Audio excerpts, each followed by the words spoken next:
Waalaikumsalam warahmatullahi wabarakatuh, Bu. Apa kabar hari ini anak-anak? Baik, Bu. Alhamdulillah baik. Nah, sebelum Ibu perkenalan nama dan lanjut materi, alangkah baiknya kita berdoa dulu ya. Oke? Berdoa, kali ini Ibu yang pimpin. Berdoa sesuai agama dan kepercayaannya kita masing-masing, berdoa di kelas. Berdoa selesai. Oke, jadi perkenalkan nama Ibu Nadia Rahma. Mungkin kalian bisa panggil Ibu Nadia. Iya, Bu. Biar lebih akrab ya. Ya, Bu. Oke. Jadi langsung saja ya. Oke, jadi hari ini kita akan membahas mengenai meningkatkan motivasi belajar agar siap mengikuti ujian sekolah. Karena kan ini sudah musim-musim ujian ya. Ya, Bu. Nah, pertama ada pengertian motivasi belajar. Jadi, motivasi belajar berasal dari bahasa Latin yaitu kata mover, yang memiliki arti dorongan dari dalam diri seseorang untuk dapat bertindak sehingga mencapai tujuan tertentu. Motivasi adalah hasrat atau keinginan.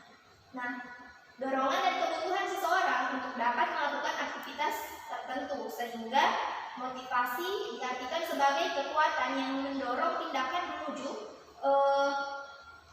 suatu tujuan. Motivasi adalah sebuah konsep yang digunakan untuk menjelaskan inisiasi, arah, dan intensitas perilaku individu. Nah, jadi intinya motivasi pertama itu harus dari diri kita sendiri. Kita harus tanamkan sama diri kita sendiri, sama belajar, sama dapat juara pertama. Itu motivasi dari diri kita sendiri. Oke?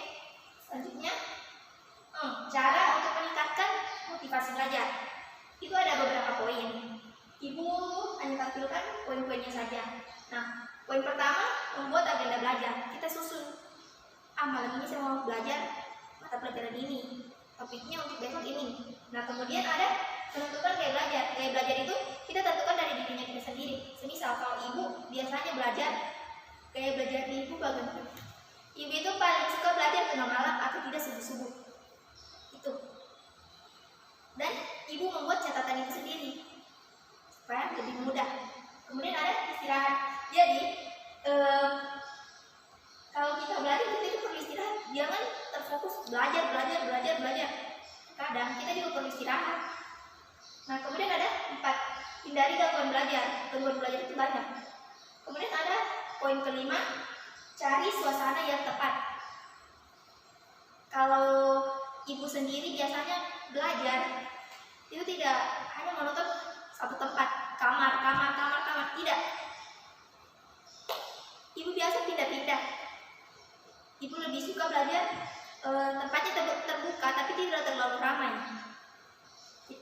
Kemudian poin ke-6, belajar bersama teman. Nah, ini juga salah satunya. Tetapi ketika kamu belajar dengan teman, ini juga teman yang bisa untuk diajak belajar. Jangan teman yang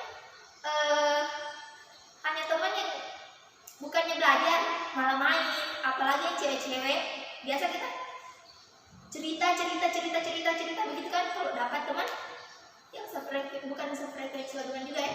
Pokoknya cari teman yang bisa kita ajak belajar bersama. Penting. Oke, kemudian cara belajar yang efektif dan efisien. Jadi belajar efektif adalah cara belajar yang sesuai dengan kondisi personal belajar, baik dari segi metode, penggunaan tempat, ataupun penggunaan waktu. Nah, sedangkan belajar efisien adalah cara belajar yang meminimalkan usaha tapi mendapatkan hasil yang maksimal. Biasanya seseorang belajar tidak terlalu lama, tetapi sangat menguasai materi tersebut karena orang tersebut kemungkinan mempunyai cara yang efisien di dalam belajar. Selain metode yang mereka gunakan dalam belajar, yang perlu diingat di sini adalah tidak ada orang yang pintar atau bodoh dalam belajar. Penting itu ingat. Yang ada hanyalah orang yang malas dan tidak tahu cara belajar yang baik. Kemudian cara belajar yang baik ada beberapa poin. Poin pertama, belajar dalam suasana yang nyaman. Suasana sangat mempengaruhi hasil belajar kita, memang moodnya kita untuk belajar. Kalau suasananya ramai, pokoknya banyak suara-suara bising, tidak fokus belajarnya. Kemudian tentukan metode belajar menurut hati, menurut kita sendiri, metodenya kita sendiri, senyamannya kita sendiri. Jangan ikuti metodenya orang lain, karena belum tentu metode orang lain ketika kita terapkan pada dirinya kita, metodenya kita, hasilnya baik.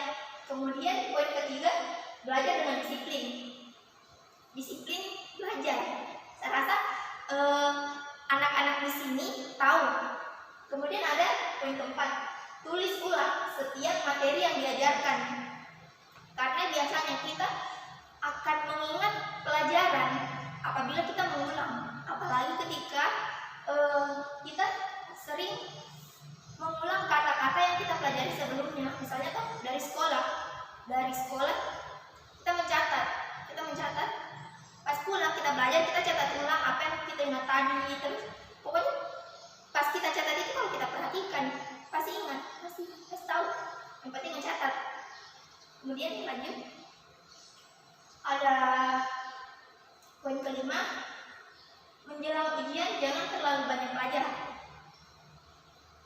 Jadi pas H-1 mau ujian atau berapa jam sebelum ujian besoknya kita baru belajar yang betul-betul belajar, blank hasilnya. Jadi sarannya ibu sih, kalau memang mau ujian atau apa, belajar sebelumnya kan bisa dari sekolah, belajar, baca buku, ulang-ulang materi yang kita dapat. Nah, kemudian ada poin ke-6, learning by discussion. Kemudian ada poin ke-7, mengurangi menghafal tapi perbanyak pemahaman.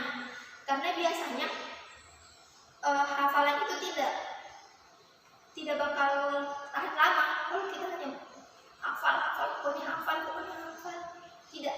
Tapi beda ketika kita memahami suatu materi dengan ketika kita menghafal materi.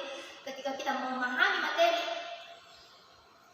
biar bagaimanapun pasti kita tahu. Tapi kalau kita hafal, karena biasanya ketika kita gugup ujian, hafalannya kita tuh tiba-tiba hilang, kayak terbang.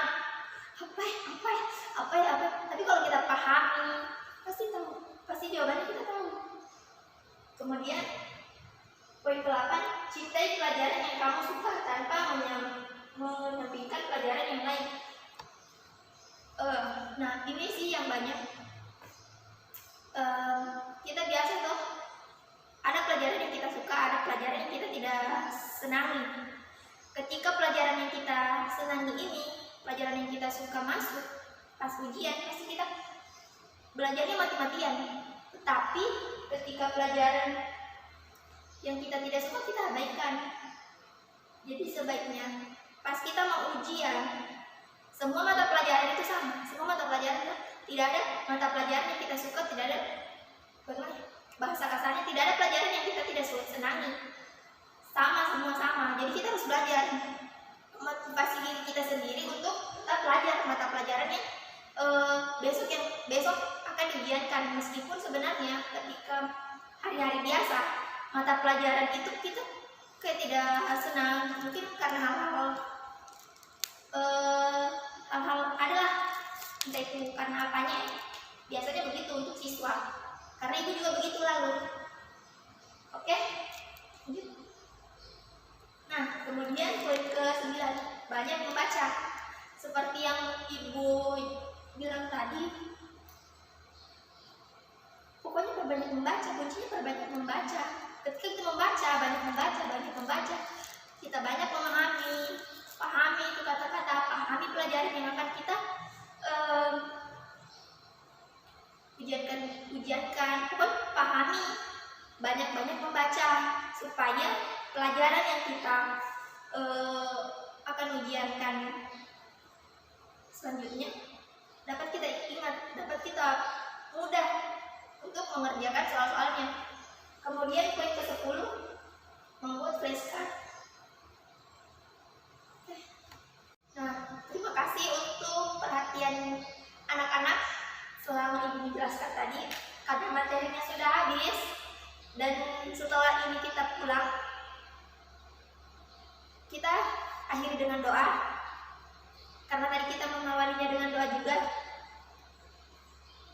Jadi marilah kita berdoa sesuai agama dan kepercayaan kita masing-masing. Berdoa dimulai. Berdoa selesai. Hati-hati ya pulangnya. Ya, Bu.